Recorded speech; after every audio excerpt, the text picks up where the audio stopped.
Salam kenal semuanya, saya Fristian Hadinata, saya dosen ilmu filsafat di Universitas Indonesia.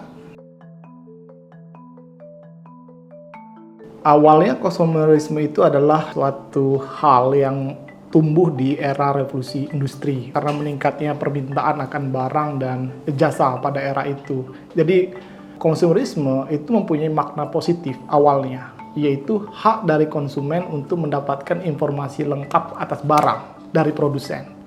Tapi kemudian istilah konsumerisme itu berubah menjadi lebih peyoratif atau lebih negatif, yaitu sebagai bentuk konsumsi yang melebihi dari apa yang dibutuhkan. Nah, perubahan ini ada banyak faktor sebetulnya, karena dianggap konsumsi itu ya indikator pertumbuhan, itu dinyatakan. Nah, dorongan terhadap konsumerisme khususnya pada era-era sekarang itu sebetulnya juga berkaitan dengan kondisi sosial kita. Kenapa lebih masif gitu gampangnya? Secara sosial kita itu memang mengkonsumsi suatu barang itu bukan hanya pada nilai guna barang itu sendiri. Kalau kita katakan barang itu ada nilai guna, ada nilai tukar, tapi lebih dari itu ada nilai simbol dari barang.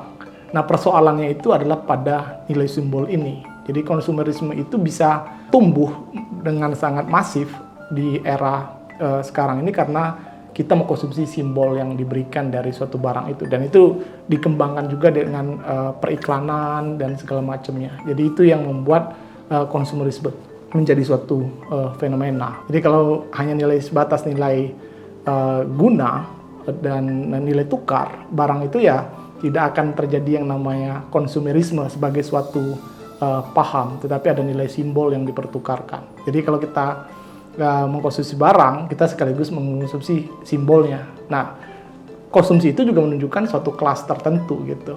Artinya konsumsi kelas menengah berbeda dengan konsumsi kelas atas, juga berbeda dengan kelas bawah.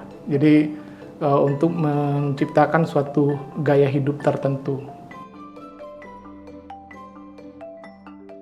Dalam konteks global ada begitu, apa yang dinamakan middle income trap umpama. Jadi di mana suatu negara itu terjebak pada pendapatan kelas tengah begitu, tidak bisa naik lebih tinggi tapi juga sudah lewat dari negara yang berpendapatan rendah gitu. Nah, gap ini sebetulnya memang terkait juga dengan persoalan konsumsi dari suatu negara. Artinya tidak menghasilkan yang namanya suatu investasi yang bisa menjadikan suatu pendapatan negara itu menjadi tinggi. Nah, pada individual memang bisa berbeda begitu per orang. Gaya hidup seperti itu kadang-kadang juga masuk dalam status simbol juga gitu. Sudah ada indikator status sosial di dalamnya untuk masuk di dalam kalangan tersebut. Tapi hanya tadi konsumsi itu tidak betul-betul diarahkan pada konsumsi yang sifatnya produktif gitu. Kalau produktif bagus sebetulnya konsumsi. Tapi kalau dia hanya menghasilkan penjarakan sosial.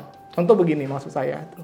Kalau kita bermain game, umpama ada skin tertentu pada karakter tertentu. Padahal skin itu tidak menambah stat pada karakter.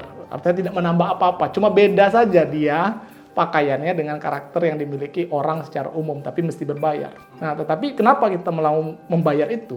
Persoalannya kan ya supaya beda saja, untuk menandakan saya mempunyai kemampuan akses terhadap skin ini. Ini yang kita bisa lihat dari fenomena seperti, ya mungkin kalau generasi sekarang suka main game itu akan sangat terasa begitu. Jadi kita nggak bisa mengatakan kita dengan jelas bisa membedakan apa yang dibutuhkan dengan apa yang kita inginkan. Kita makhluk sosial kok. Nggak mungkin kita bisa merasa berharga pada diri kita sendiri tanpa melihat itu di mata orang lain gitu, nggak mungkin.